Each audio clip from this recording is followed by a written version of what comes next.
আসলে বোঝার অনেক কিছু। আমি এত সময় চিন্তা ভাবনা করলাম, প্রত্যেকটা কথা কোরআন হাদিসের দলিল ভিত্তিক। এখানে একটা কথাও কোরআনের দলিল ছাড়া নাই। এবং তার এই উক্তিটা এবং তার যে মেহনতটা, আমার মন বলে এক সময় বড় বড় প্রতিষ্ঠানে একটা সিলেবাস হবে।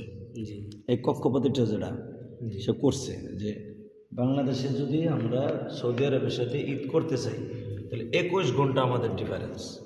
এটা কিন্তু 3 ঘন্টা না, কারণ সূর্যের কোনো অন গিয়ার, কোনো ব্যাক গিয়ার নেই। সূর্য চলে তার কক্ষপথে, সে চলতেছে সামনের দিকে, সে পিছনে কখনোই আসবে না। তাহলে যখন এটার কোনো ব্যাক গিয়ার নাই, এক গিয়ারই চলে, তাহলে এক গিয়ারে চলার দ্বারা কোনো দিনে 3 ঘন্টা হয় না, এখানে 21 ঘন্টা হয়।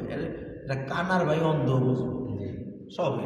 কারণ পৃথিবীর যে কোনো ইঞ্জিন চালিত মানুষ রচিত যেগুলো, সেগুলো ব্যাক গিয়ার বানায়। কিন্তু আমার আল্লাহ চালিত যেগুলো কোনো ব্যাক গিয়ার নেই, এক গিয়ারই চলে। আল্লাহ এক, চলে এক।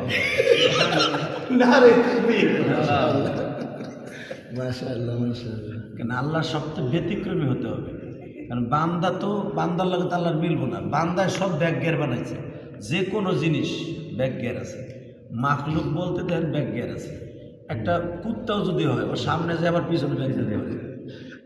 কিন্তু আমার মালিক যেগুলো করছেন তার নিজের অথরিসে, এটার কোনো ব্যাক গিয়ার নেই। চিন্তা করে দেয়, চলছে তো চলছে। সূর্যের নাই, চন্দ্রের নাই, রাতের নাই। সুবহানাল্লাহ, তুলিজুল লাইলা ফিন নাহার ওয়া তুলিজুন নাহারা ফিল লাইল। কোনো ব্যাক গিয়ার বলতে শব্দ নাই, চলছে তো চলছে, আমি এবার শেষ নাই।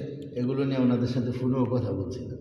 তাদের ওই যারা আগে করে বাতিলগুলা, বাতিল বাতিল, হ্যাঁ, এখানে ওর গুনাহ হইতেছে তো। জি, এখানে এক তো আল্লাহর সাথে পুরো বার্জিটিং করতেছে। আল্লাহ এখানে 21 ঘন্টা আগে করতেছে বদমাশগুলা, আবার 21 ঘন্টা আগে ঈদ করতেছে। শরীয়ত তোরা বানাই দিছে, কারণ ব্যাক গিয়ার ওরা বানাইছে, আল্লাহর সৃষ্টির উপর ওরা গিয়ার বানাচ্ছে। অতএব ওদেরটা কখনোই সহি হওয়া সম্ভব না, এবং সহি যদি কেউ করতে যায় ও মুরতাদ হয়ে যাবে ডাইরেক্ট। আমার থিওরি, আর থিওরি কি কোরআন হাদিসের দলিল। এখানে আপনার এইটার দ্বারা আমি এতদিন আমারও একটা তাজরবা ছিল যে আমার এত কাজ ছিল যে 3 ঘন্টা ডিফারেন্স, কিন্তু সূর্য যে ব্যাক গিয়ারে আসে না, এটা আমার মাথায় ছিল না।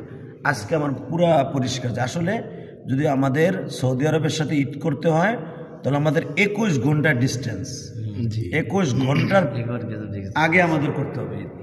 আজকে কিন্তু এটা বুঝছি বাস্তবে, এটা কিন্তু এতদিন মাথায় 3 ঘন্টা কই, সূর্য তো আমাকে থুইয়া 3 ঘন্টা পিছনে থুইয়া গেছে।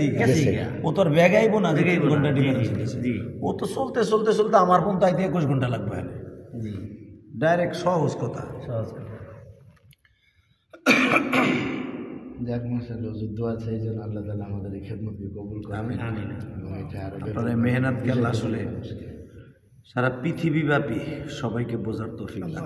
এটা বোঝার জন্য বৈজ্ঞানিক দরকার, এটা বোঝার জন্য ভৌগোলিক লেখাপড়া 100% দরকার।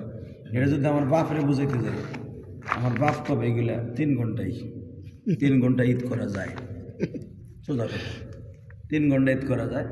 3 ঘন্টা তো এখানে না, ডাইরেক্ট 21 ঘন্টা। সুবহানাল্লাহ,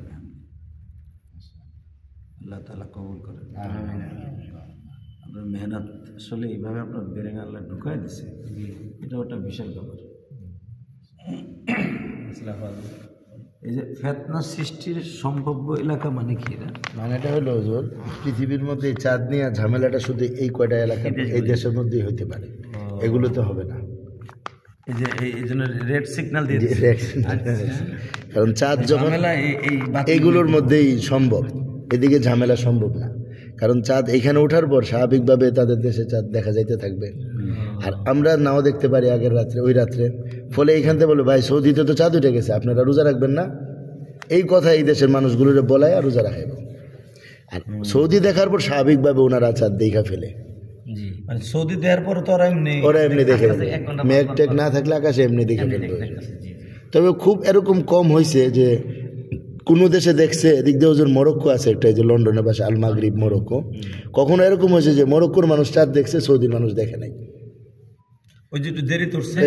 কিন্তু সৌদি আরব দেখে নাই, কিন্তু মরক্কো দেখছে। এখন মরক্কোলারা রোজা রাখছে, সারা পৃথিবীতে আর কেউ দেখে নাই। পরের রাত্রে আবার সবাই আস্তে আস্তে দেখছে, এরকম হয়েছে।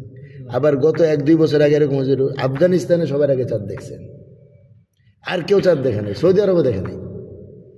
এই জন্য আফগানিস্তান, নাইজার, মালি 3 দেশ রোজা রাখছে, ঈদ করছে, আর বাকি সব দেশ পরের দিন ঈদ করছে। তখন আমাদের সাথে 3 দিনের ব্যবধান হয়ে গেছে আফগানিস্তানের সাথে। তাই?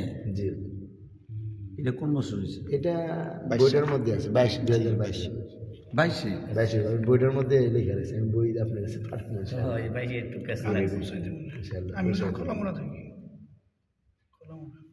বইয়ের মধ্যে একেবারে এগুলা তথ্য আমি তুলে রাখছি একদম ইয়া দিয়ে। সর্বনাশ, খুব প্রয়োজনীয় জিনিসটা। আল্লাহ পাকের টাইম নির্ধারণ করার জন্য তো সূর্য চন্দ্র রেখে দিচ্ছে।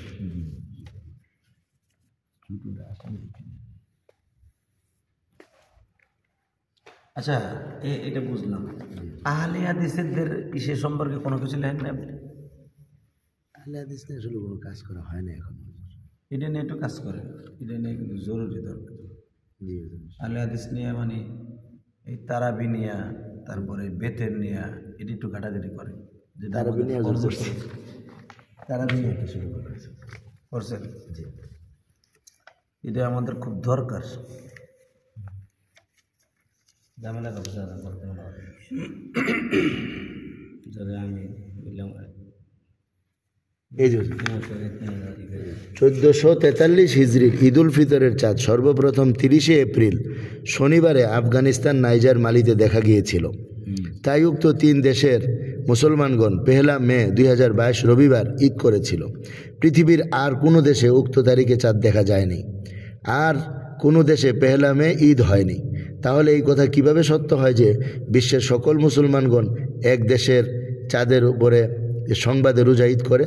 সেই সাথে এটাও প্রমাণিত হলো যে সৌদি আরব অন্য দেশের চাঁদের সংবাদের ভিত্তিতে রোজা ঈদ পালন করে না। আফগানিস্তান, নাইজার, মালিতে যখন চাঁদ দেখা গেছে, ওরা 3 দেশই ঈদ করছে, সৌদি আরব ঈদ করে নাই, আমরাও করি নাই। আমাদের দেশে যারা সৌদির সাথে তাল মিলায় ঈদ করে, এদের তো এটা বোঝা দরকার যে সৌদি অন্য দেশের সাথে তাল মিলায় করে না। তাহলে আমরা কেন সৌদির সাথে তাল মিলায় ঈদ করতে যাব? সৌদি তো আর চাঁদ দেখা ছাড়া সম্ভবই না, করে না, চাঁদ দেখেই করে সৌদি আরব। এখানে এই জাতীয় কিছু তথ্য মানে সংক্ষিপ্ত আকারে বইগুলো জরুরি। থম তো এটা অ্যাডভার্টাইজ আমার করতো, আমি করলে কাজে লাগবে বেশি। জি, জি জি আজকে বয়ানে শুরু আজকের বয়ান এটা কাজে লাগবে। হ্যাঁ, হ্যালো।